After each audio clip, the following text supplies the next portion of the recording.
good evening, and welcome to another episode of the Raw Truth. And of course,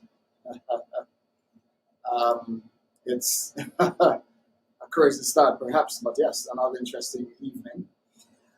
Today was we had no internet today. I thought that was interesting. Most places across the world today had no internet whatsoever. No WhatsApp, no Facebook, no internet in many places, and many of us had a warm awakening, perhaps, when we realized that we could not communicate as we normally would. That was rather interesting and a little troubling too, perhaps, with many people. What is this saying? What are the implications moving forward? Are we prepared for what is coming? Do we think we can handle the reset as we know it? The Great Reset, they call it. Are we prepared for what is coming? Are we prepared for the new internet age? The outage today struck a chord very deep in the minds of many. What are we preparing for? Might be the question that many might ask.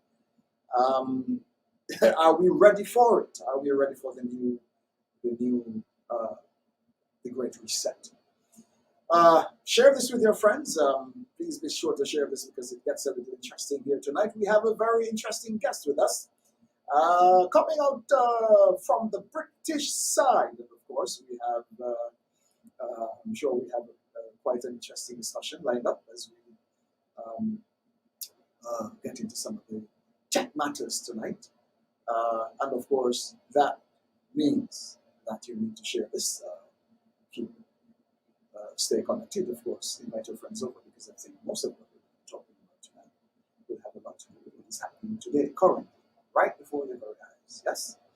I'm going to take a short break, and when we come back, we're going to be looking at exactly what is happening around us as we see them.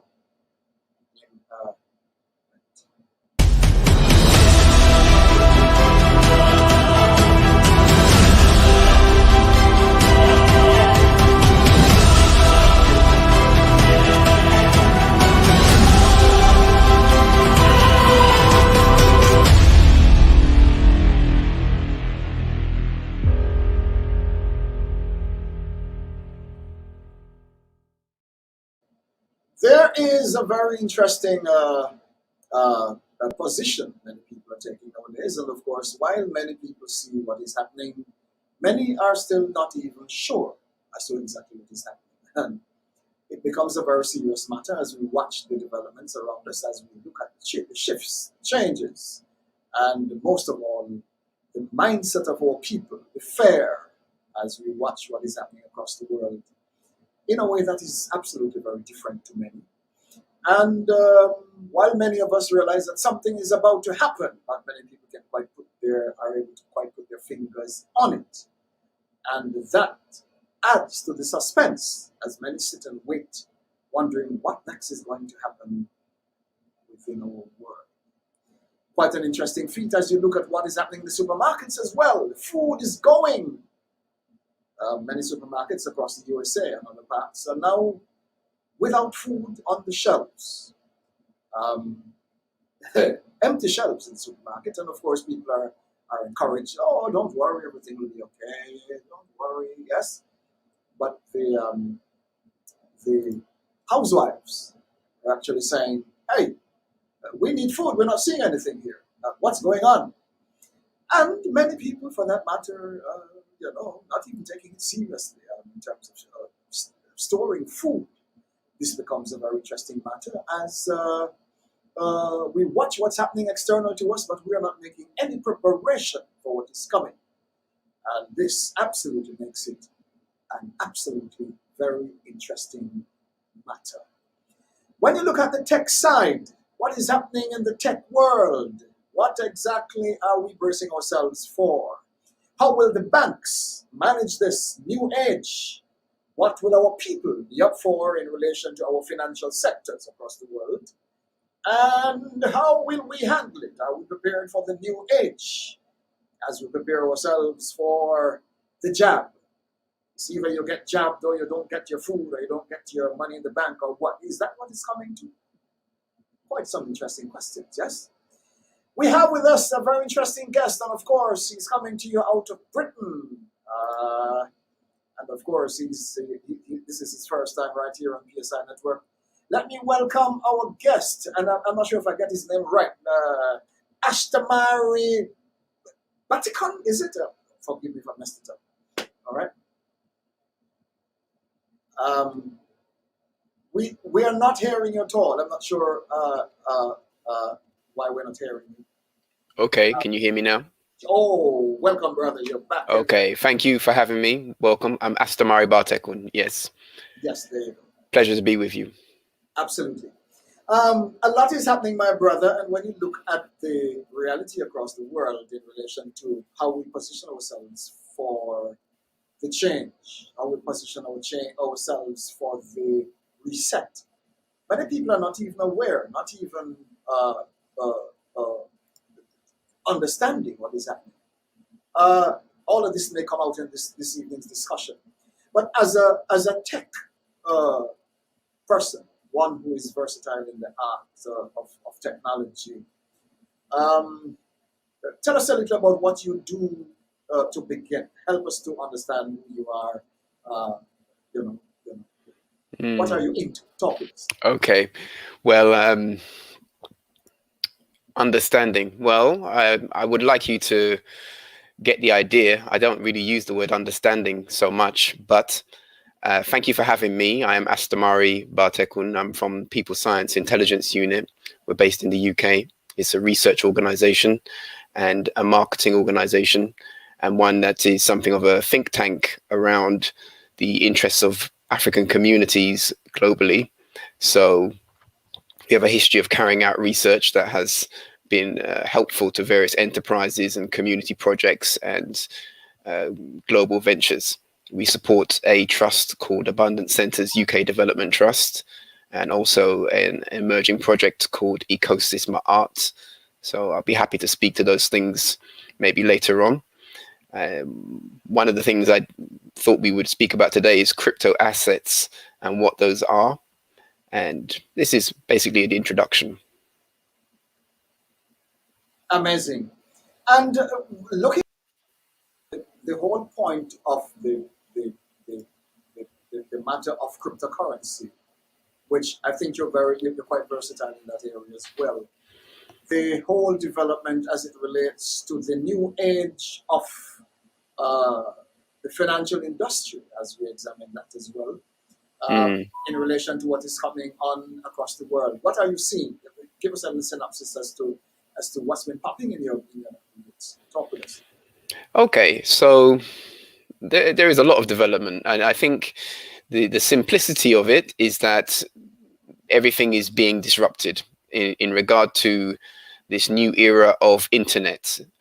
Sometimes it's called Web3, and for you to get the meaning of Web3, we'd have to think about what Web 1 is, what was Web 2, and so what is Web 3. Let's do it in, if you like, in reverse. Web 3 is a connection of decentralized ways of working, peer-to-peer ways of working, of using cryptography to ensure security and privacy, but also to disrupt, disintermediate the people who would be middle agencies in many, many processes of work and government, health and education. So this is where we are emerging into. Web 2 is what we consider the basic internet, what we think of as general social media, centralized services like Amazon or Facebook or Google, these kind of centralized services and the general processes of internet. Web 1 was the very early days of internet, the first dawning of the internet service, using very basic communication, not using HTML, the markup languages that made the internet come to a more dynamic form with media. So essentially there's 3 points of reference: Web 1, Web 2, Web 3. The Web 3 is also termed in other ways. So the other way to think about it is that it is based on decentralized ledger technology. Decentralized means that it's not centralized. So, for example, if you go to a service like Amazon, you might think of Amazon as the book people or the delivery people, but they have internet services. They provide internet services as well. And if you use Amazon services or other big cloud providers, in many ways, you're joining into a centralized point of reference. Facebook is a good example. So you've just had an outage, and that outage, from what I can see, affected billions of people, because billions of people are dependent now on Facebook, which is WhatsApp, Instagram, and Facebook, for their media, for their communications. You began by talking about an internet outage. From what I gather, just quickly reviewing what's taken place, it's not the whole internet that went down. It is simply Facebook. But Facebook is so big that it going down can feel like the whole internet has gone for many people. And that's because it's a centralized service. When it goes down, everything goes down. Decentralized is about using networks of computers, so that with that kind of networking and peer-to-peer relationship of the network, you don't have outages like this. If one node goes down, the others still have replicas of the information. And so the idea of decentralized ledger technology is that you've got a permanent record that is very, very, very difficult to corrupt or to break.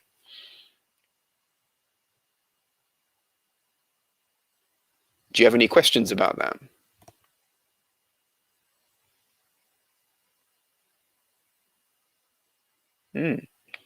Well, you still here with me? I hope so.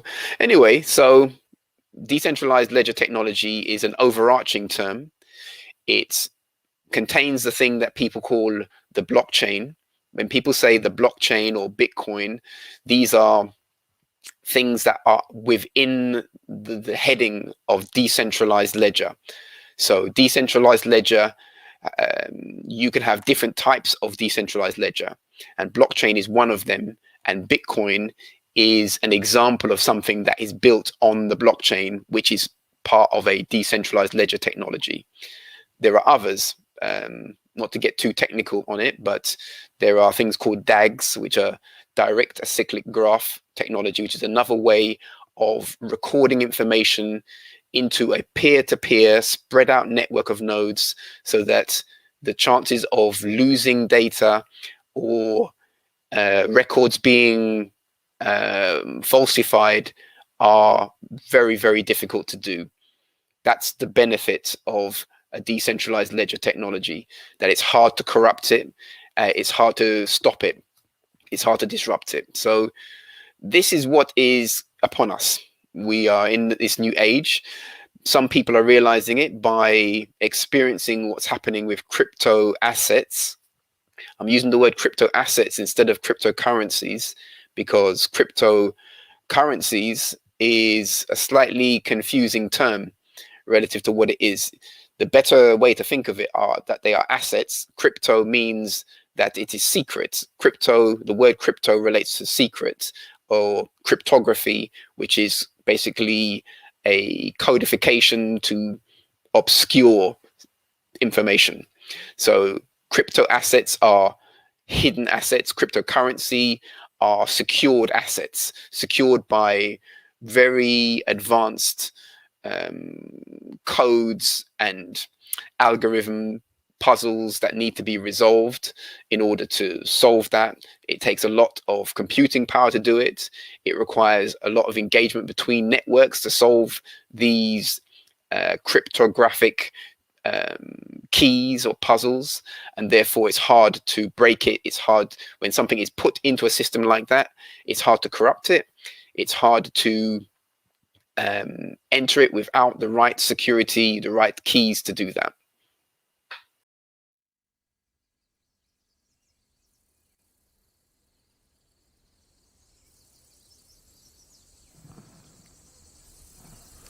Together, these technologies form what I call the technology of trust.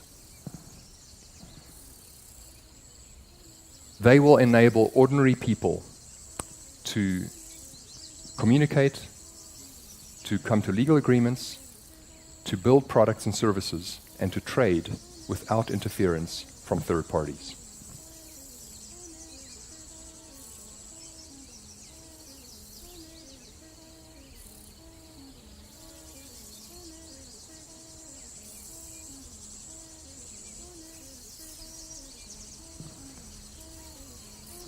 So what does the world of the future look like? Imagine a Maasai warrior on the plains of Africa who has no access to the banks, the financial services, and the whole infrastructure that we take for granted in the developed world. He is cut off from the global economy. He has no bank account, no lawyer, no financial services. This severely limits his ability to generate wealth. But he has a mobile phone. And soon, using that mobile phone, he can start with a business idea. And within minutes, with a few clicks on his mobile phone, he can incorporate a legal entity, and he connects to a global transaction platform that allows him to safely and securely do business with anyone in the world, including people that he's never met, people that he cannot trust. And the transactions, the integrity of the transactions is guaranteed by the technology. This dramatically improves his ability to generate wealth. Billions of people in Africa, Asia, and South America, and elsewhere are going to be raised out of poverty, dramatically improving their standard of living. With just a mobile phone, everyone is going to have access to all the world's knowledge, technologies, and products and services.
I could keep on, I can tell you more, but I think it would be, rather than me speaking in a lot of technical terms, perhaps if you have questions, then I can answer those things a bit more carefully.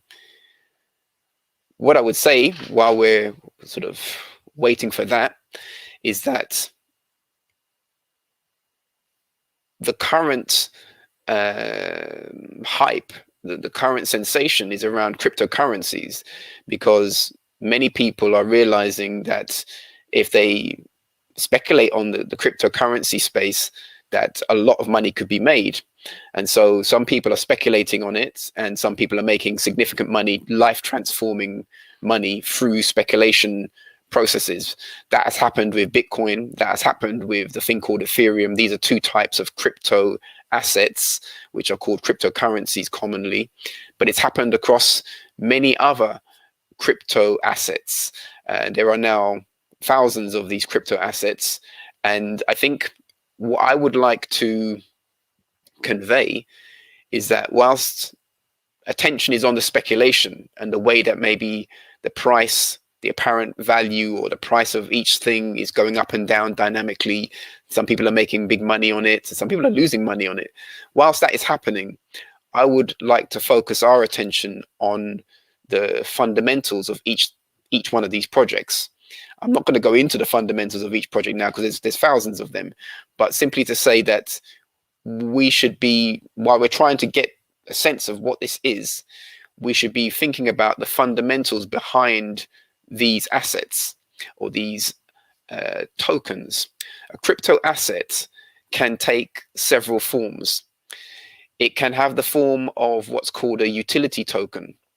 So a utility token is a digitized unit that it can be used to convey utility in some kind of project or some kind of program or service.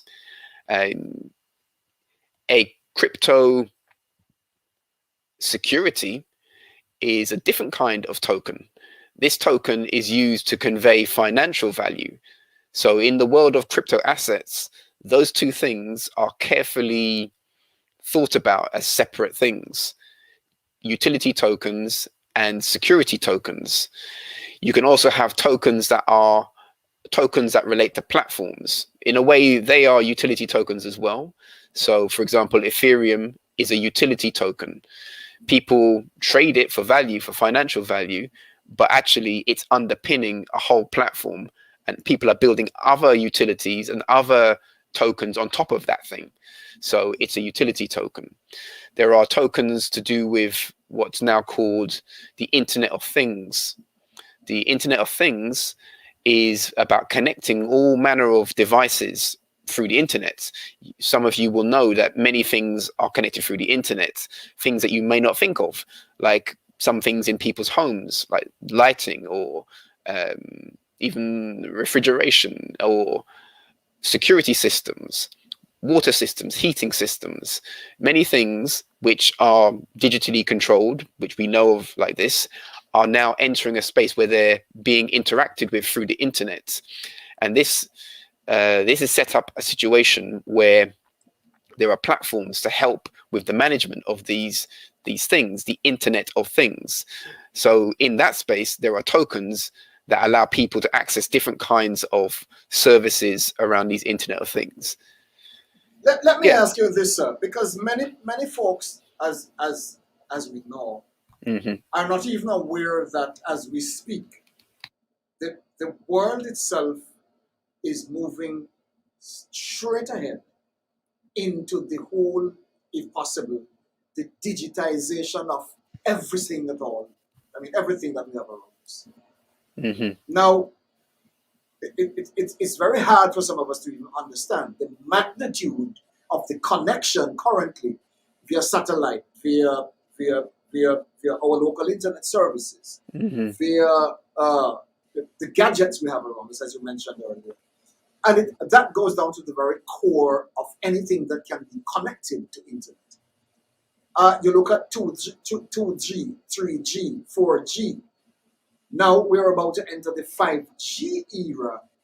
And many people are not even aware of the significance of the 5G era in relation to how that might work as it affects each of us as humans. Now, I'm not sure how much you are into that aspect of the whole internet system, the whole connectivity system. But when the day is over, it is said that as we speak, even humans might be connected to the system of 5G as we look at it. You look at crypto and the whole thing. Where are we with that? Well,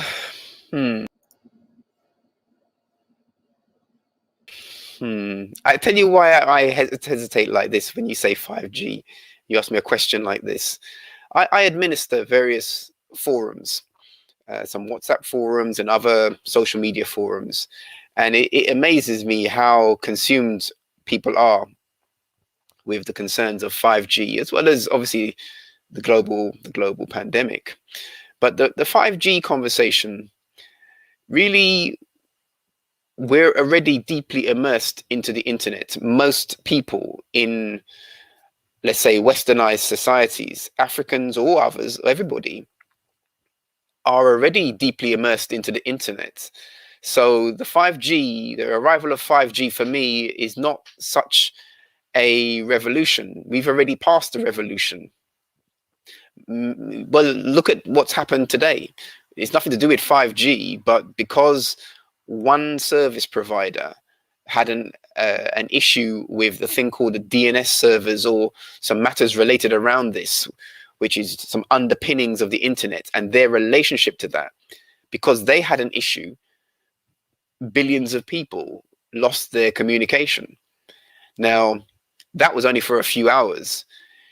If that happened and lasted for days or weeks, I think we would find that many people would realize their disjointedness in regard to their dependency on social media, their dependency on the internet for basic communication.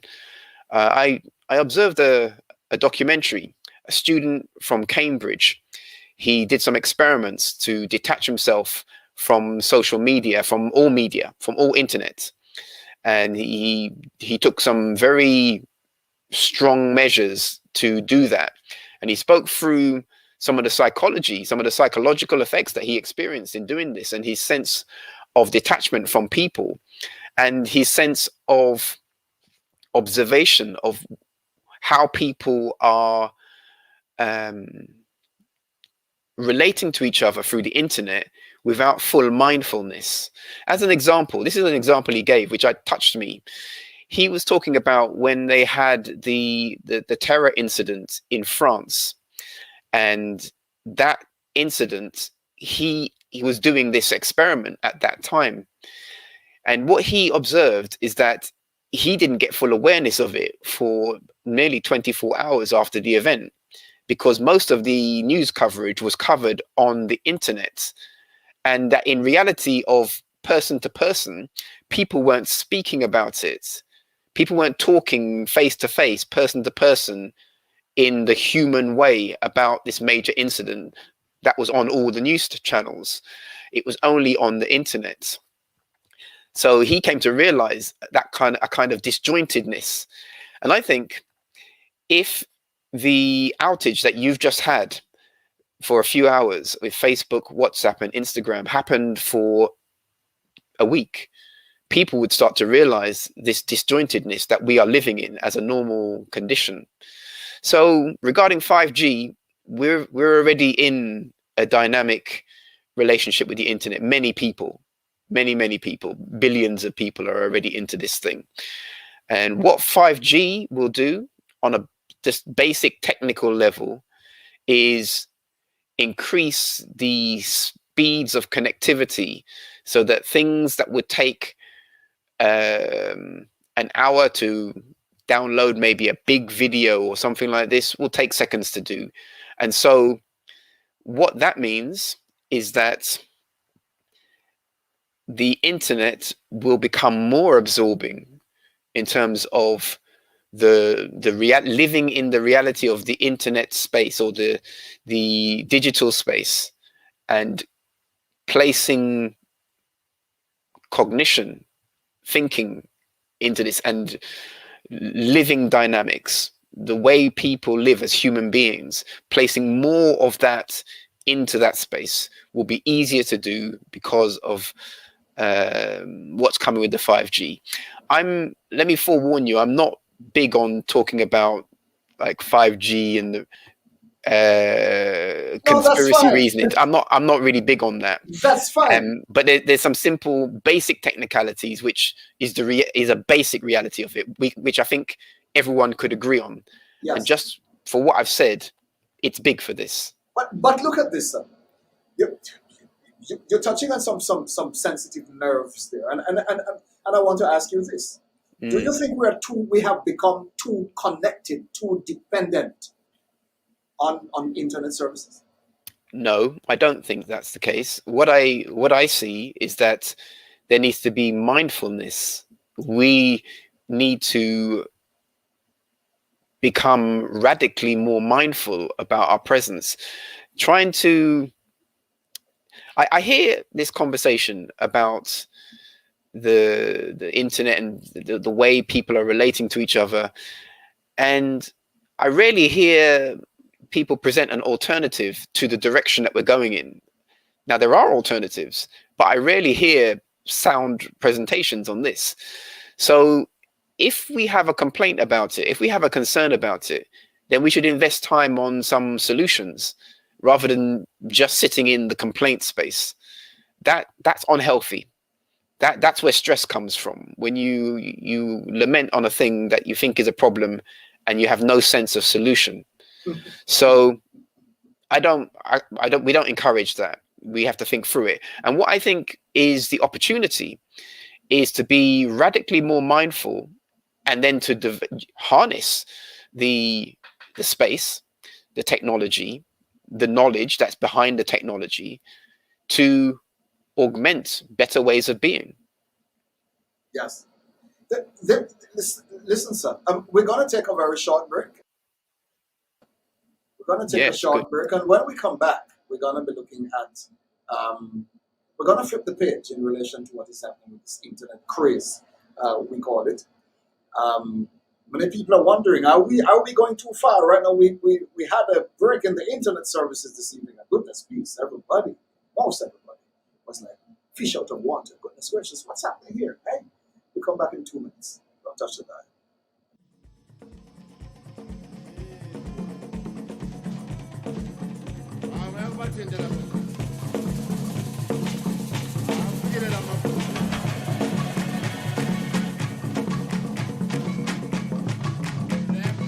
Welcome to the Black Oak University Show.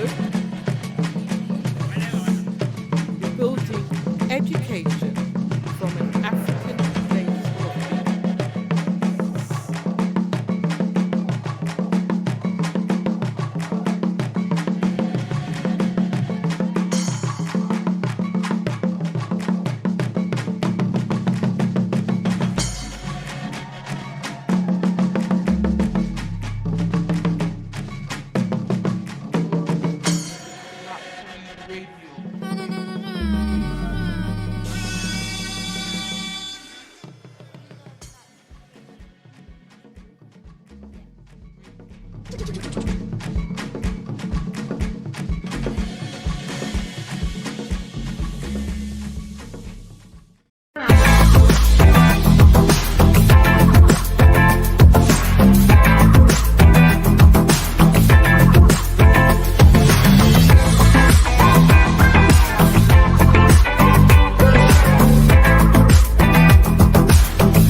All right, welcome back. And for those of us who are just joining us, you are live with The Raw Truth. I'm Kenneth Shee, and of course, we'll be here with you for for a while as we examine the matter of the tech age as we move into the 21st, 22nd century. That's where we are. Yes, a lot is set to happen. A whole lot is about to unfold. Are we prepared for it? Are we ready for it? I'm here with my guest, Astehmari, and of course, he is a very versatile in the tech industry, and of course, he's the director of Peoplescience Intelligence Unit in Britain. And of course, I'm sure they're doing an absolutely amazing bit of work in that neck of the woods. And tonight, as he's here to share with us, I'm sure we'll be able to probably tap into some very interesting stuff that they are involved in. But on the matter of internet, of 5G services, I watched the whole thing move from 2G, 3G, 4G, and now 5G. The common argument on the road, sir, is the fact that the technology will be the radio waves, if I should use that in quotes, would be far denser. And maybe you might not be an expert in this area, but the waves will be much denser, they say, which will be perhaps operating at the blood-brain barrier, which on its own is probably less than from what they have categorized it, less than a weapon. But at the same time, a doctor could stay in his house and conduct an operation at home. And companies could transport stuff from one state to the other in driverless vehicles, and aircrafts will fly in the air without pilots, and all the crazy things that could happen as a result of the density of these frequencies, which are able to technically control everything and anything from any point. Now, if it is that the world in general is set to operate at that level, from where you sit as a tech expert, is this a good or a bad thing in general for all of us? What are you seeing? Okay, well, okay. So my work in people science supports two significant clients, Abundant Centres UK Development Trust and also Ecosystem Art, which is both of those organizations are working with an approach to learning called steamed up learning or unified knowledge. That approach to learning, steamed up learning, is essentially STEM plus the arts. So it's science, technology, engineering, mathematics plus the arts. And both the organizations use African cultural arts, arts from an African place of being, to teach the math and science, which is very innovative. Abundant Centres UK has a UK remit.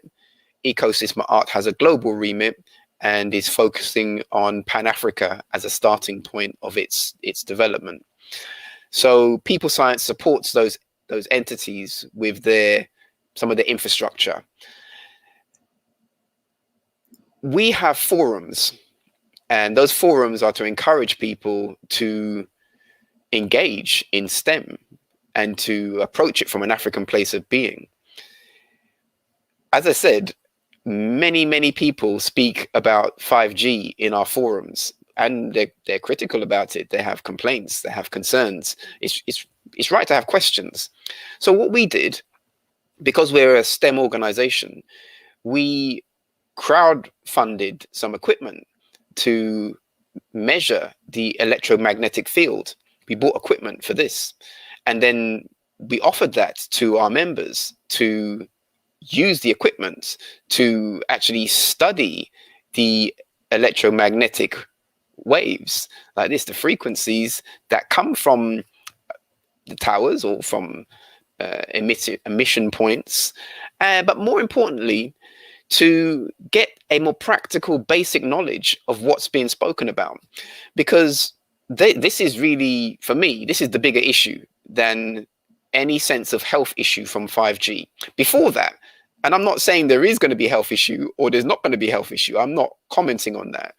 What I'm commenting on is that we need to be more engaged with the knowledge about what's being spoken about, the technology, on a level where we have, well, I would have to say, overstanding. We have to move to have overstanding of how these things work, rather than picking up on the sensation without being committed to drill down into the fundamentals. If we don't drill down into the fundamentals and encourage our children to do that, then not only will we be confused by it, but we won't be able to innovate a better solution, even if we find it to be faulty. It's not good enough to find it faulty. If you think it's faulty, if not you, but if someone thinks this thing is a faulty, dangerous technology, then our answer has to be able to protect oneself from that, and also to innovate better solutions. This, where I am coming from in terms of the work I'm engaged in with people science, is to encourage that kind of cooperative learning. So to answer your question, I think it's a good thing. This is controversial for the people that I know are concerned for it. I think it's a good thing. It's good because it's making people think. It's challenging people to work out what's going on, and for many people are going deeper into the fundamentals of the science behind this technology. But more importantly, we should be innovating ourselves what we feel will be the things we need to enhance our lives, to augment our ways of being, if indeed we feel we should have that. Do you think it's a bad thing? I have been doing my bit of research on the back end, and to be very honest with you, sir, I have been very careful to get more information from the experts in relation to what they have been seeing in relation to the magnitude or the density of the frequencies emitted by these transmitters. Now, for the fact that every town will have them, like maybe as a pond, maybe six feet apart, if you ask me. Yes, the closeness of these transmitters is enough to tell you the density that will be the density which will be emitted by these transmitters. And if it is that dense, which is going to be operating at the blood-brain barrier, and that is based on credible research that I've done with information from experts. If that's the level at which it's going to be operating, then do I think it's a good thing? If it is going to be interfering with life, and not necessarily human life, but life in general, then in my mind, I perhaps would want to examine that closer. On the flip side, if it is going to aid in technology, it's going to aid in development, if it's going to aid in medicine, if it is going to aid in all other areas of life, then my concern would be the balance. How do we balance this, that we do not affect life, but at the same, you still have a good technological position, which is going to balance this out. That human beings will not fall dead walking along the streets because of the density of these frequencies, but at the same time, technology can be developed and enhanced, and health can be enhanced, and all of these good things, you see. So I think there is a delicate balance, and I'm not sure if much research is being done to understand this well and analyze it properly. As we roll this out, you hear a lot of stories coming out of Wuhan, for example. Yes, and we could go on and on and on in relation to the opening of these low-band frequencies. Quite interesting, yes? It is not for me to judge. It is not for me to conclude. It is not for me to even form an opinion on it, per se. My position would be to encourage more study as we move forward, if we're going to have a fair balance. Yes. I got a question for you, and it's a question for anybody who is listening to this and has the concern. I have concerns. I have questions. Yes. About it. My answer is to get equipment and study it. Is to build the science from a community sovereign point of view, so that we, members in our organizations, can know for themselves what's going on and make their own assessments. Yes. And obviously to draw upon existing evidence, experts across all the domains. But as you know, in all these things, there are experts that appear to be if you can say there's two sides, Right. there's always seems to be experts on with counterpoints to each other. So Right. they're arguing about things. What I am saying is that we have already been immersed in things that are changing the way that we are as humans, and there's things to come before not even to say before the 5G concern. There are more fundamental things, and if we address those fundamental things, then the 5G will be addressed as well inside of that. I'm curious, do you feel that the government, your government, governments around the world, do you feel that they are sort of happily rolling out a killing technology that's just going to slaughter people on the road? It's interesting you asked me that question, sir, because when the day is done, I mean, here we are talking about this. I totally believe that the whole point of governments, for example, the leaders all, we have become such a compromised bunch, my brother. And as one like yourself, we all see this happening around us every day. When the day is over, I think leadership has become so compromised to the point where we can't even think straight. We don't know a spoon from a broom. Yes? And I'm not seeing from where I sit, that leaders all we're interested in right now, my brother, is the money. We don't care about people. Okay. Well, then I have a point to make then about this, because my work requires being pragmatic. And if people are concerned that to that degree that they feel en masse that the leaders of their nations or their societies, their leadership, even if they didn't choose them, but they have some power, is compromised, is weak and broken and not serving the people, then people have to organize themselves. Now, this brings me on to the point, really, one of the things I wanted to speak about regarding crypto assets, because the crypto, as I said, the beginning of that term relates to secrecy. And when you say secrecy, people immediately they think, well, what's the secret then? Why do you need a secret? Why does it have to be secrets made into secrets? Because the word secret is kind of tarnished like that. But really, it's privacy. This is really the word. It's privacy. And privacy, this is the issue now, today. This is the big issue. Privacy and the clash of the human right to privacy and the digital era that we are in. Because now, with the connection of people through the internet to many things, many agencies collecting data and using advanced computer technology to analyze the data in order to see patterns in it, which is mathematics, to see the patterns. And this is the issue now, when that insight is used in a negative way to manipulate people. This thing has happened. There is evidence for that. That's on the public record. People have been outed. Organizations have been outed for doing that thing. Even Facebook.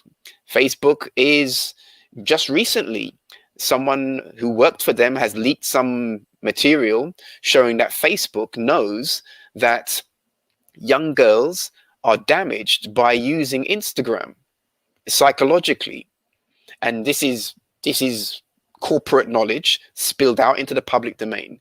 So this now is the issue about data and privacy and how do we deal with that? This, to me, is the question. I have to keep us on a point of solutions and working pragmatically. If we have concerns, to face the concerns properly and take the required actions, or at least to ask the right questions leading to the right actions. But listen, sir, we know well, and this is perhaps where we need to go with this. I'm not sure why we have come to this place where, in the face of the reality whether it's government or church or businesses or whatever it is. People are afraid to even speak about the truth, much the more to share the information with people if it is going to make them more aware, which could probably work against certain institutions and certain people negatively. Yes? But Well, the first concern here is, will this affect us financially? And if it's a financial, if there are financial consequences, then everybody's mouth is sealed. And this is the problem. We rather watch our people die and everything go down the drain while we benefit and make the money and keep things floating, rather than try to do or speak in a way to save people. It is not the concern right now. It's about the money. Put it anywhere you want to put it. And this is quite concerning, my brother. Whether you're talking about it technologically or socially or scientifically or medically, it's the same stupidness. The money comes first. It really opens a whole can of worms, my brother. As we look at this, you're talking about indigenous peoples. Are we now going to be forced in a corner where indigenous nations across the world who seek to maintain their indigenous status quo, their indigenous rights, their indigenous offspring, in a way that they can continue life? Are they going to be forced into the hills where they live and hide from the modernistic propagation of the world? Is this what is going to happen? Or we are going to be able to inhabit the world in a way that is going to make sense to all of us, whether indigenous or not? Is it now that we're fighting to avoid extinction, for that matter? Is this the case? It's a good question you're asking about people who are seeking to live in harmony with nature, indigenous. I take it like this. So this is a good question. I mean, and those people who value that, living in harmony with nature, I value that. And our organization, this is part of using cultural arts to teach math and science, brings one to a value of harmony with nature. So what I would suggest is that there's no running away. This situation that is present, whether you want to look at it as a existential challenge because of 5G, the pandemic, or anything else, we are already deeply enmeshed into the challenge space before those things. So we should look at the fundamental point. If a person goes up into the hills, already there are maybe 100 nations that could see them in the hills through technology and track them and go and visit them, send a drone and come and speak to them through the drone. So, and maybe they will compete with each other to do that thing. There is, in my assessment, there is no running away. If you are sovereign, then you must be able to engage with the space that you're in and hold it.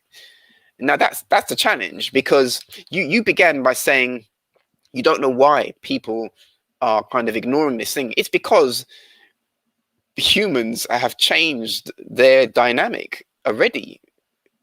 And that thing I mentioned, that example with the Cambridge student who did that exercise of detachment. Detachment is a very important thing because it's revealing. If you practice detachment from time to time, that I mean by that to stop taking or engaging with some things that you normally engage with. And it can be all kinds of different things you could do that with, whether it be the social media, it could be food or other pleasures, for a period of time. If you detach from anything that you have a strong sense of attachment to, there's a great learning for this. There's a great insight that comes in realizing how you were attached to that thing. And so the young man, he did that thing and he shared it to show us that what he went through. Now, my assessment is that it's not just him. If, as I said, I'll say it again, if the outage that took place today for Facebook, WhatsApp, and Instagram, if that continued for a week, I have a clear sense that many, many people would take on a kind of withdrawal or some pain, some psychological pain. Yes. No, I'm not joking. This is a serious thing. It sounds funny, but this is the explanation of why we're not maybe responding appropriately to certain things that are in the face, Absolutely. because we are already engaged in a certain way. So my answer to it is to become more mindful about the space, not to retreat from it. There is no running to the hills. There's mindfulness. And if a person wants to be, let's say, secluded from the internet or secluded from the technology, I think they're going to need to develop technology to help them do that. We're in a space like this. The young man was expressing, I'm using his case because I think it's a good example. He was expressing how even when he was detached from it, because his friends were still attached to it and they're using it, it meant that their dialogue was in just different places like this, and he was outside of their world. But he's a human being, they're human beings, and they are his close ones. They're his familiar colleagues, his associates, his kin. So it's hard for a young person to become detached like that. Not many people can do that. So what I would say, on a broader level of management, these are the considerations that governments should be thinking through in their approach to the new technology, in their approach to whether it's 5G or the internet technology, the decentralized ledger technology, which is what I really think we should be talking about. Governments need to think about it from a more article place of being, where there's a clarity about our ways of doing things. Now, I'm saying that, let me try and make that more practical. These systems of teaching that I mentioned, this steamed up learning, unified knowledge, which is STEM plus the arts, they are very different ways of coming to know the thing that you call mathematics. Even this term, a lot of the subjects that we consider to be standard ways of learning, this is not the way it's always been. The separation of subjects, for example, the separation of the sciences into those three main domains of the chemistry, biology, physics, these separations, and the mathematics is another thing, apparently. These separations are confusing. They are confusing. And although a large power structure has developed on that way, a larger body of people are broken by it. So nations need to accept that way of doing things didn't work for us, and that we need to regenerate our own way of knowing science, technology, engineering, and math, or as I would say, unified knowledge. Now, in regard to the concerns that we have, privacy is a pivotal point, because let's say you're a person who thinks that your government is against you. If you're thinking like this and you have some associates that you are thinking like this, you're going to need to talk to them privately to try and work out what to do. And if you don't know how to do privacy, then you can't even organize a thing. So this brings me on to the point about privacy and sovereign domains. We're in a space now where the domain, and I'm using this word in many ways, but the domain is apparently all embracing and connecting everybody into one thing, which, let's say, it's the internet. And on that note, sir, we're going to take a break. We're going to come right back. And when we come back, we're going to dig a little deeper. Is it that we have lost total privacy as a people? It gets worse. When we come back, invite your friends. Back in a minute.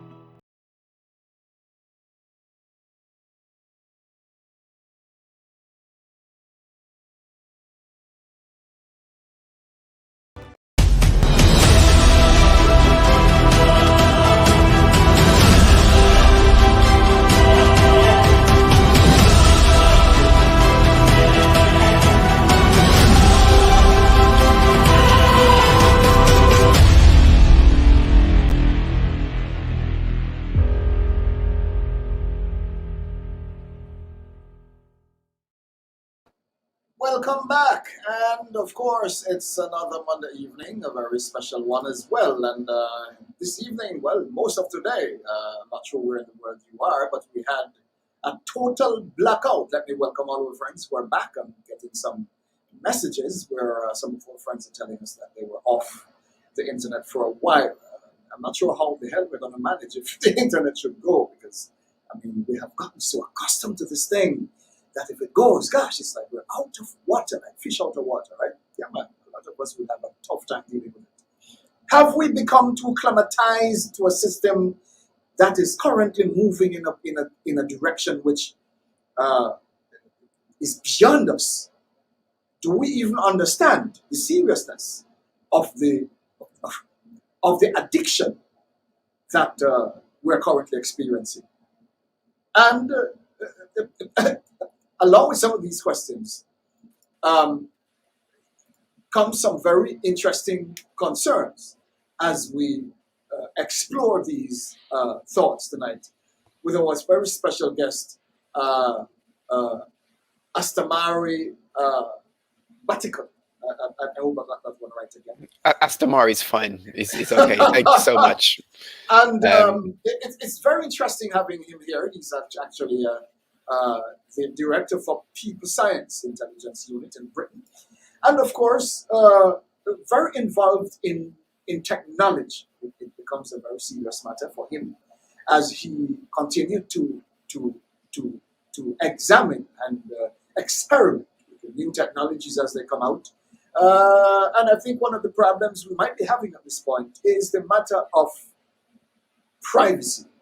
My question to you, sir, do you think our people across the world are losing or have lost their privacy? What are you seeing? Talk with us. The simple answer is yes. Yes. People who are working in the domain where there is sharing of personal data through such things as mobile phones or the internet, or engagements with agencies that are collecting your data and then putting it onto computers, onto the internet, which is, I mean, today, many parts of the world are calling for access to the internet to be a human right. So this is a reality of people's demand, society's demand for this, whereby if persons don't have access to it, life is affected. In the same way that maybe some of the things you're saying or others that would say is our life being affected badly, also in some regards without access, life is affected badly, subject to certain things. So the simple point is, yes, we are losing our privacy, and in many regards it's been lost. Now, it's one of those things that it can be reclaimed. You can start to re-secure that. But this is the revolution. This is the real challenge, because as ones start to think about this and explore it, there's an effort that has to happen, and a value, even to value what it is. I know many older people, maybe they would hear that the reason why people's data is collected in such a way, maybe by police agencies or government agencies, it helps to secure the nation. It helps to stop crime. This is maybe a reason. And it can. Intelligence like that can stop crime. But what is lost in regard to privacy is a bigger thing than the benefit of stopping the crime. And persons who say, well, if you don't have anything to hide, then it shouldn't be a problem. This is a really, I have to say, it's a kind of silly statement, because everybody values their privacy. No one is going to expose their bank account details or even their contact list or their recent messages on any kind of social media. Just no one's going to willingly just do that. This is part of the privacy. But the deeper issue with the privacy today is that we now have very advanced corporate entities that are experts at harvesting data and interpreting, analyzing data to the degree that through the data, corporate entities and the staff, the people behind the corporate entity, can know people better than they know themselves, to the degree that they can manipulate people, encourage people to behave in a particular way. And this exercise, this experiment, has been taking place. It's the documented thing. This is not, as I said, I'm very reserved about general conspiracy talking. So I like to have my things, where there's clear evidence for it. These are documented things. So my appeal to us, or to people, is to think about privacy. And to do that, we should think about what is our identity? What is our identity generally? And what is our identity in the digital space? Because the threat to privacy is due to our interaction with the digital space. Now, in regard to our identity in the digital space, you have a movement that is happening within this thing that I spoke about, called the decentralized ledger technology, or the Web3 movement, which is talking about ownership of data, personal ownership of data, whereby rather than Facebook harvesting all your data, or your telephone company, or the library service, or anything else that can have access to your data in some way, rather than them just harvesting the data, not telling you what they've got, where they've got it, who they've shared it with, how it's being used, rather than all of that, the movement is to make services that don't scrape your data like that, that allow you to even monetize your data, to willingly say, okay, actually, I am willing for this company to have my data because I know they're going to work with it in a certain way, and they pay for that, to monetize the data so that people can earn from that. So that whole movement is only possible because of this new decentralized ledger technology. This is coming. You ask me what's coming? This is coming. And I'm saying there's many other things that are coming. There are people on different sides of this kind of movement trying different things. But in terms of things that could be useful to people concerned, this kind of movement is something to think about. Identity on the internet tends to go by names, like domain names or usernames, things like this. Those things should be decentralized. At the moment, you have usernames that you use here and there, and it becomes attached to an entity. And then that entity is a centralized entity. If their data is lost or violated, you can't do much about that. When they sell it, you don't even know for this thing.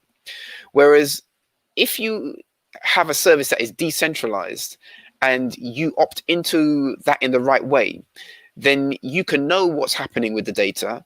You can know what data there is there because it's recorded on a decentralized ledger, on a ledger. A ledger is a record.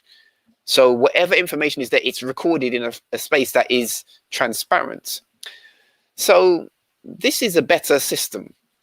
There are some challenges with that, but it's a better system. And so that's really my point. This particular concern about domains and the new domain that we're entering. We've entered a new domain. This is the issue we have right now is that most people don't know that we've entered a new domain, but we have entered it to the degree that people are bound into virtual or digital spaces without knowing really the implication or what's been lost. What did we drop in order to live like this? So we've launched a service which is called libertyordeath.hns.to.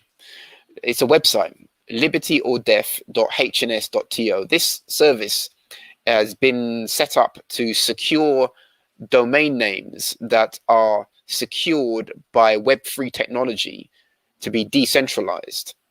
This thing that happened to Facebook right now, today, my quick review before we came on suggests that it's related to a thing called the domain name servers.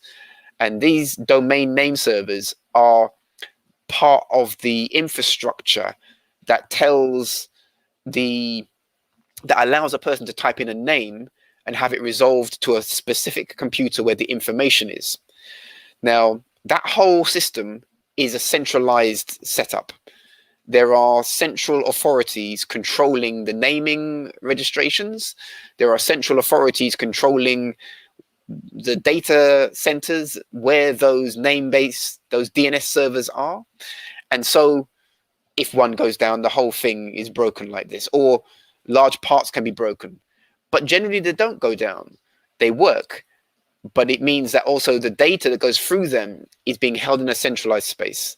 Now there is decentralized ledger technology, and persons can choose to secure domain names that allow them to put their identity in a decentralized way, meaning that, for example, you will have noted that a number of large entities and celebrities have been censored by the media for various things that they're saying. Now, I'm not commenting on whether I agree with what they're saying or not, but the act of censoring them is a particularly disturbing thing, because I've witnessed how that plays out on the ground level with just regular people. For example, I'll give you an example. I have sent messages through some of our forums that are not to do with anything that I think is controversial in the way of the current sensational things. But sometimes messages are throttled by the provider. Throttled means that you can only send it to a certain number of people. And then that message, and those people can only send it to a certain number of people. What's happening there is that the central authority, be it Facebook or WhatsApp, Instagram, it's the same thing, literally the same thing, same company. They are managing the flow of information so that some information is compressed and kept within a small circle, and some information is allowed to fly around and keep circulating. Who gives them the authority to do that? Who has judged their ethics to do that? Did your government say that they should monitor the population's minds in that way? These are big questions. And so they're questions for governments. Sovereign governments should be thinking through that, and people should be thinking through that. So there's a new class of domains. We are managing the service to secure domains for people. And this is through the libertyordeath.hns.to. That website allows people to commission our agency to secure domain names. That might be, for example, a brand that you have, or your personal name, or some other identities that you think are important, that you don't feel should be, that when you bought it, that you should own it, and you should be able to take full responsibility for it, rather than someone arbitrarily saying, actually, I don't think you should use that domain anymore. We're taking you off the platform. Yes, that is a very, and as I said, I'm not speaking to whether I agree with what the people who have been deplatformed have said, but yes, it's a concerning set of events. Even, big stations like Press TV and Al Jazeera, these stations, some of them have been bumped like that. Yes. And that's not right. I mean, it's not right to allow essentially corporate entities from one region to displace the news coming from another region so that the people in their country can't get that news. It's the way governments work, and it's the way large corporations work. But all of that is going to be disrupted with this new Web3 technology. But at the same time, sir, do you think by virtue of people's, and this is a very interesting thought as well, by virtue of people's acceptance of this level of subjugation and abrogation of law. Do you think it is by virtue of these positions that those who wish to exploit, as you rightly said, the things that are happening for the most part are not even right at all, but yet they happen? Is it because of people's acceptance of these crazy things why they happen? Or what? Have we come to the place where some of us have become bad wolves and huff and puff and everybody have to just run away and hide? Is this what it is? What is happening here? Okay, well, I am a teacher for cultural arts. I teach African martial arts as part of a range of things that I'm involved in. And in martial arts, you have, let's say, 3 considerations regarding conflict, fighting. You have subdue, you have deter, you have destruction. Deter should be first. Let's say a challenge comes and someone is coming to threaten you in some way.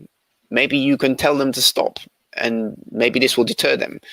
Maybe you can wave your hands about and it will stop them. Maybe you can call out to someone or press an alarm sound and make them to be deterred by this. This is deter. But perhaps that doesn't work. And so the next level would be to subdue. Subdue is to contain a person or a dynamic so that it can't move freely in the way that it might want to move. We appear to have entered a kind of subdued state, people. And this was highlighted for me, not just through the example I've given with the young man from Cambridge, but his explanation, because he detached himself. So my appeal to us is experiment with detachment. Take yourself away from these things for some moments and see how it is. And if you find that it's disturbing in a way that you, in your conscience, is incorrect for you to be disturbed like that, then work in a determined way to resolve it to a better way of working. This is what we have to do. We have to resolve ourselves to work in a better way with the technology that we have, or to innovate new technology. And or it can be technology, as I said, that makes the other technology to be better to work with in terms of retaining our relationship to nature, the nature of the environment. And those things need to be preserved. And I think, to answer your question again, to make it clear, we have entered a kind of malaise, a kind of concussion. Populations, people attached to the digital space unconsciously, in my assessment, are in a kind of concussion where the clarity is not there about what's happening around them in the space. Just by the virtue of the fact of the way that it is accepted, that most people click the accept when the terms of agreement come up for most websites and services. And we haven't worked out a way that people can know quickly what's inside of those terms and whether they disagree with it. Those things could be worked out. You could make technology where you could, for example, you might have a bot, a computer program that is an automated servant to you, a bot. And this thing may know all of your preferences. Let's say you program it to know your preferences. So whenever you have the terms of agreement, it reads the thing. And it will tell you very quickly, there's particularly sensitive things here that it knows you are concerned about. We could do that. So at least we're a little bit more mindful about that thing. But the fact that most people just click the accept and accept it without questioning it, without looking into it, this is a malaise. This is a concussion. This is yeah, people are compliant, and in a way that is problematic, because in the agreement is the agreement to accept people taking your data, selling it, possibly abusing you with it, and it's lawful, legal. It's legal by the current setup. Now, people have to be mindful, and you can use technology to help you be more mindful, to augment the human mindfulness with technology is possible. So we shouldn't run from the technology. There is no running to the hills. There's no hiding. There's no hiding. You know what my problem with it says, and I'm saying this to you. They're talking about the abrogation of law, the violation of the rights of people in technical terms. But at the same time, you look at how some of these companies coin their terms and conditions. Most of the times, if not all the time, nothing that should be known is up front in bold, clear letters. They take you down maybe 6 paragraph, 10 paragraph. Most people know that many people don't like to read. And some of these terms and conditions are big 12-page, 20-page. Well, it doesn't matter how many pages it is. It's I mean, these are they're technical documents, they're legal documents, and there can be a movement to simplify those things. But I'm saying, however long it is, we could augment our approach to it if people wanted that thing. So my point is this, sir. This is my point. Okay. If a document is 20 pages long, or 50 pages long, and the average guy who lived down the back bush, who barely passed primary school, mm-hmm. he wants to tap into a technology that you're offering, for example. Mm-hmm. But you have a 50-page manual that he has to read through to understand and then you coin the thing in such legalistic language, which fly over the poor guy's head. How is he supposed to understand exactly what you're saying when you're speaking to him in color of law, which has nothing to do with law, in full-blown legalistic language? Now, you know how these things can be. You can be saying one thing, but you mean something else. And it happens all the time. Companies do it, right? Well, it's standard. It's standard practice. So let us look at a nation, for example, being presented that situation without any guidelines or being managed by people who are supposed to be officials of government, who are supposed to protect the rights of people, who are benefiting from this madness and are allowing it to happen because they're making money from it, right? But at the same time, people's rights are being abrogated right, left, and center. And because people are making money from all this madness from some of these big companies, no one even cares to adjust these matters. How do we deal with this kind of thing? And I'm relating to you as a man of technical mind who understand most of these things as they are said. And it happens. The problem is it happens all the time. Now we are in an age. This is where we are. When a lot of the things that we're now walking into, people don't even understand what they're walking into. They don't even understand it. You look at the jab, for example, everybody taking it. Some people don't even understand what the hell they're getting into. They don't know. How do we manage this? When everybody's mouth is sealed, nobody's talking about it. This is the problem we're having, sir. And from where I sit, it becomes a critical matter that our people be positioned to understand in a functional, basic manner the raw truth about these matters. Well, I mean, let me take the opportunity to say that understanding is a problem, because you are just using a conversation about legalisms in documents to do with contracts for services and people not getting the meaning of it or being clear about what's being said to them.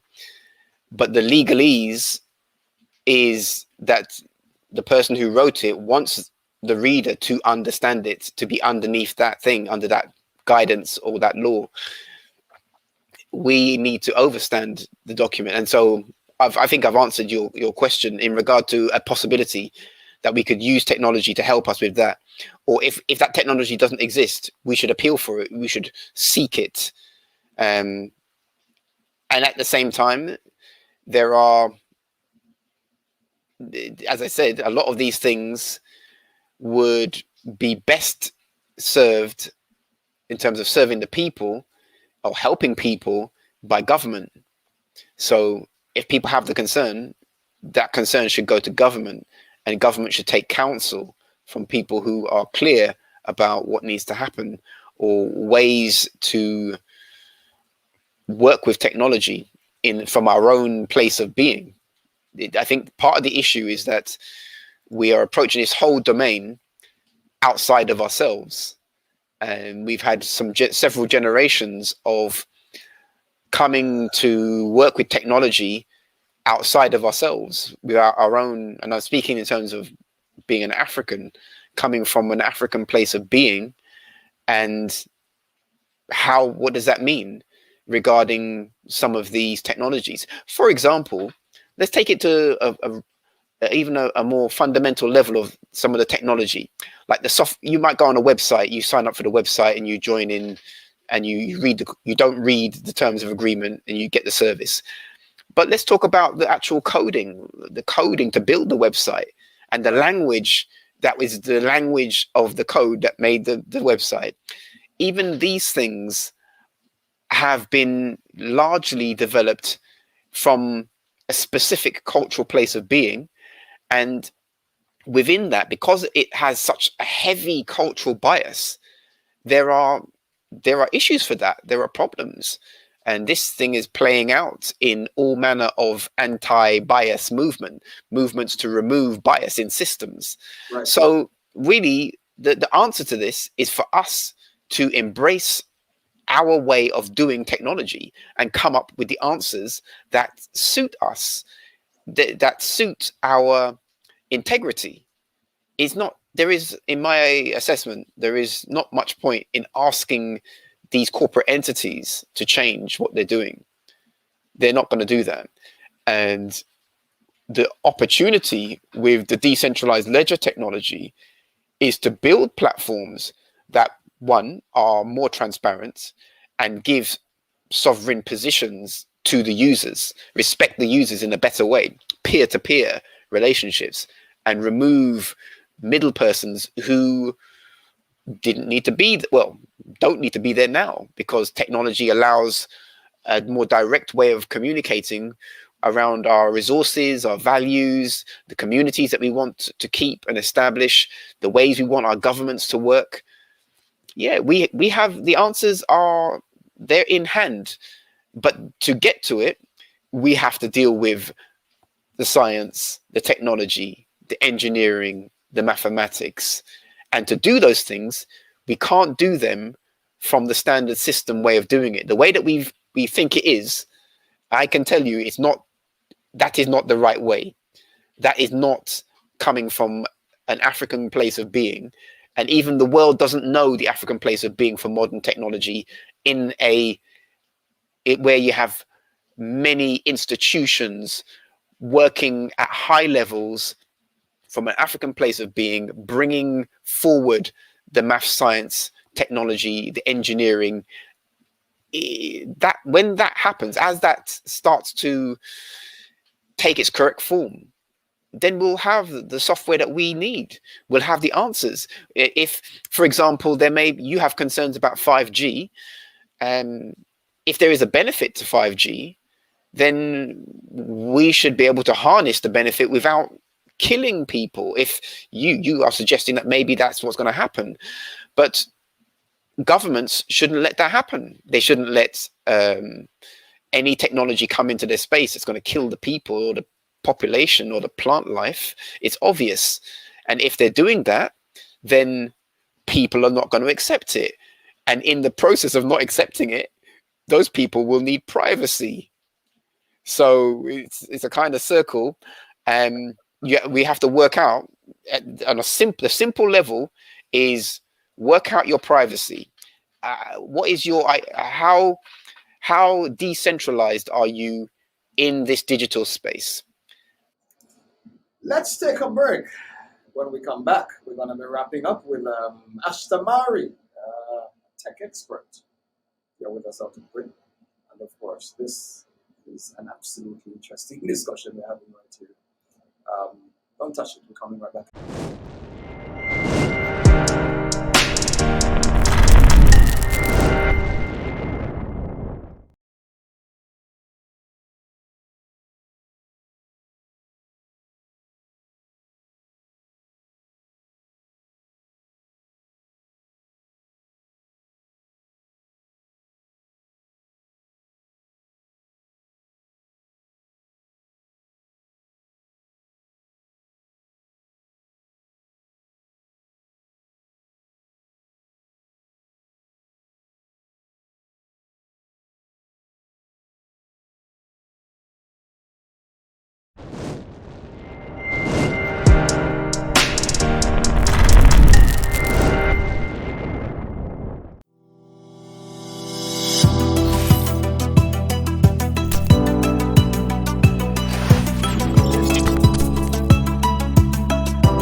And as we take the curtain down, goodness gracious, time does fly when you're having fun right here on The Raw Truth every Monday evening at 8. And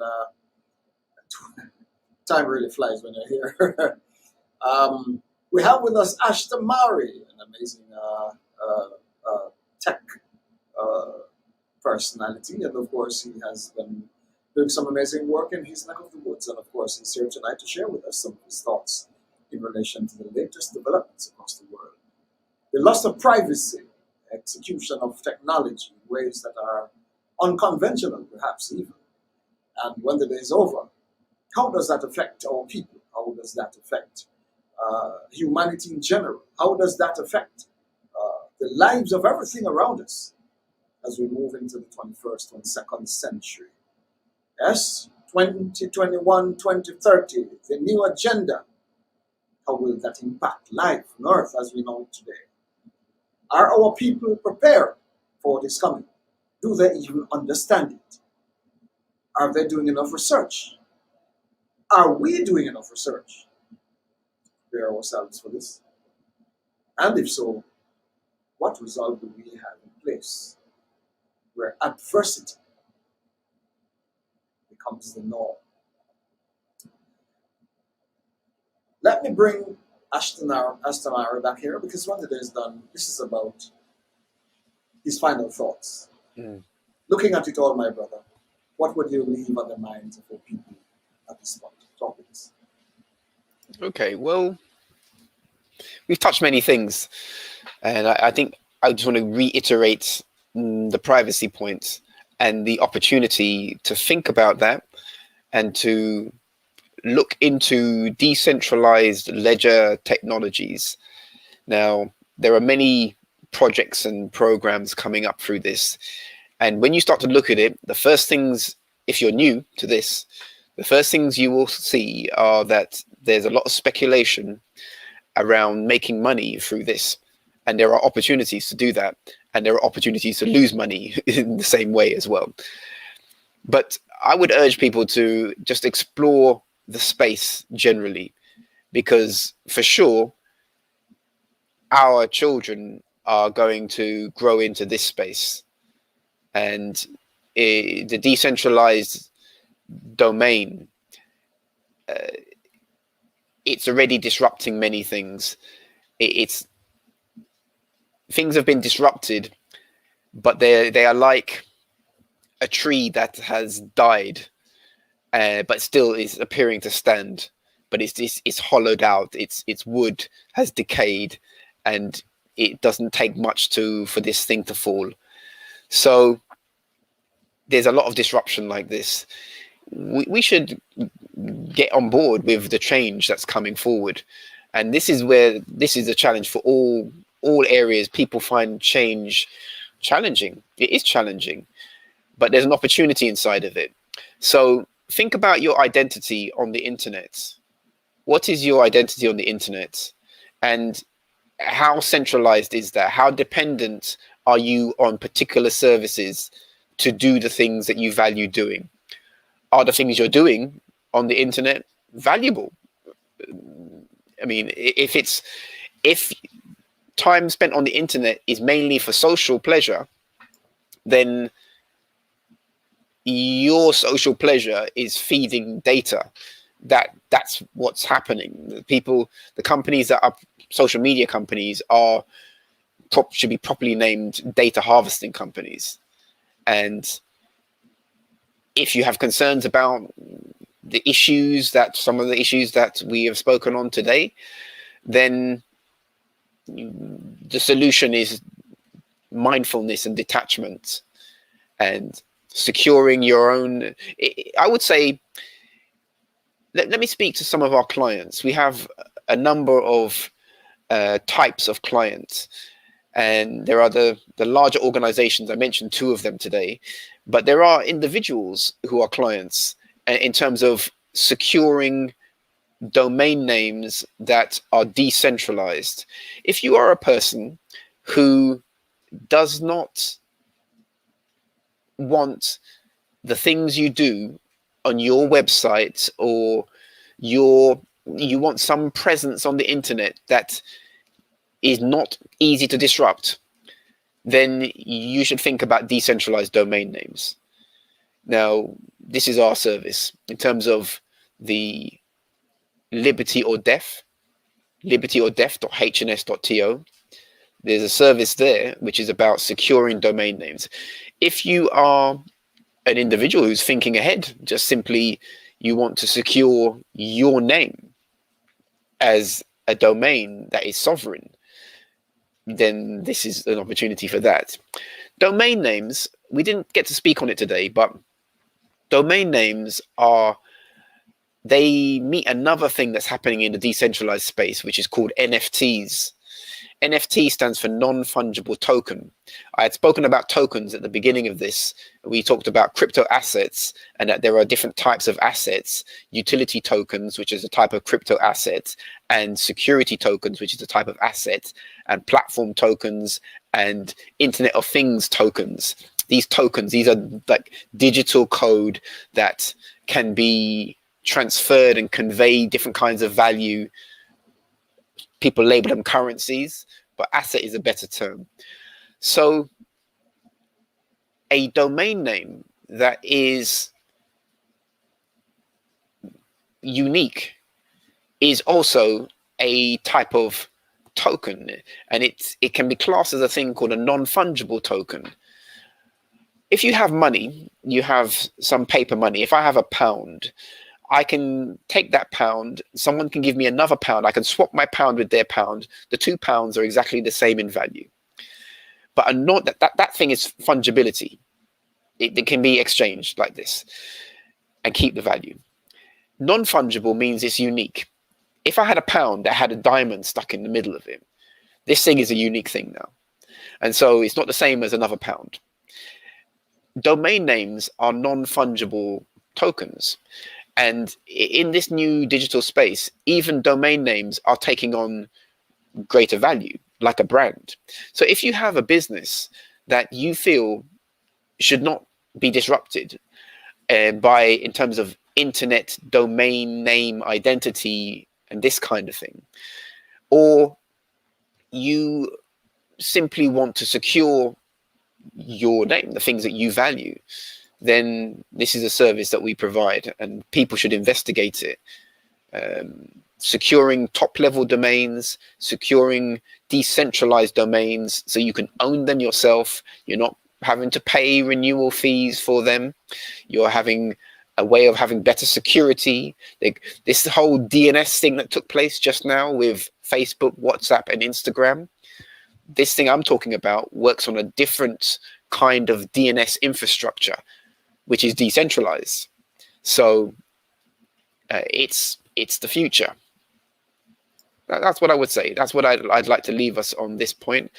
And there's more we could talk about, but we're coming to the end of the show. Do you have any questions, though? Well, I tell you what, sir, we have, for the fact that we have you at short notice, you decided to come on, which we appreciate it so much. And of course, quite a lot of information shared. I think we always will need to have you back. And I think there will arise at some point other matters of concern, which I'm sure you'll be very happy to look into as well,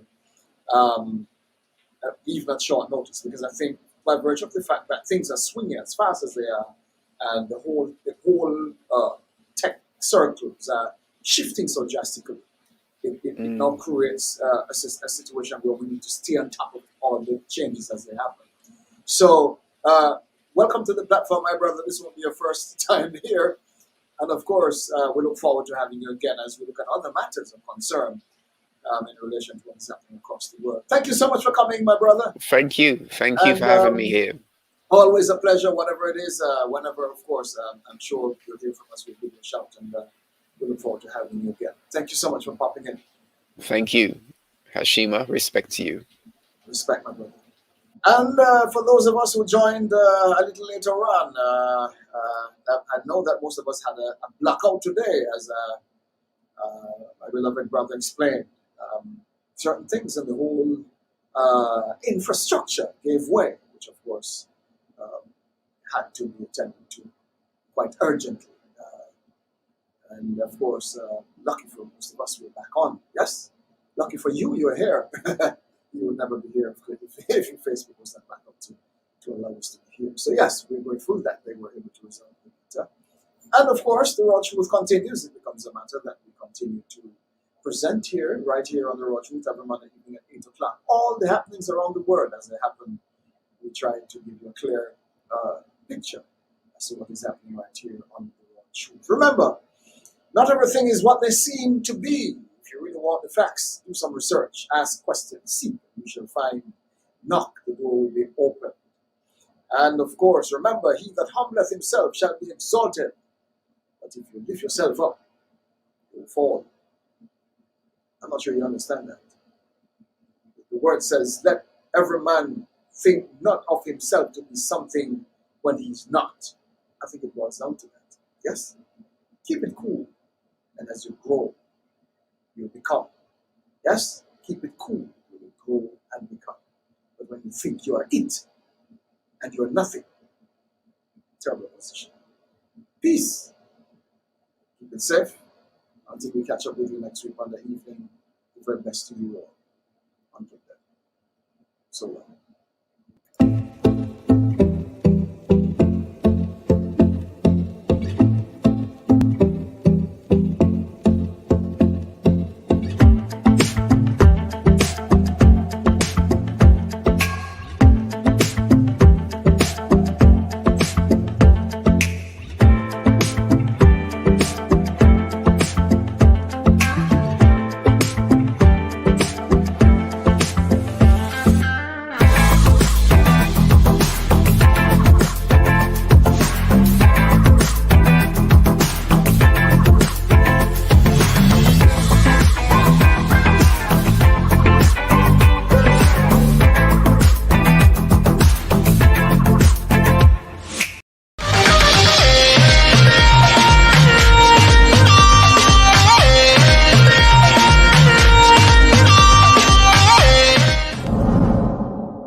knowledge.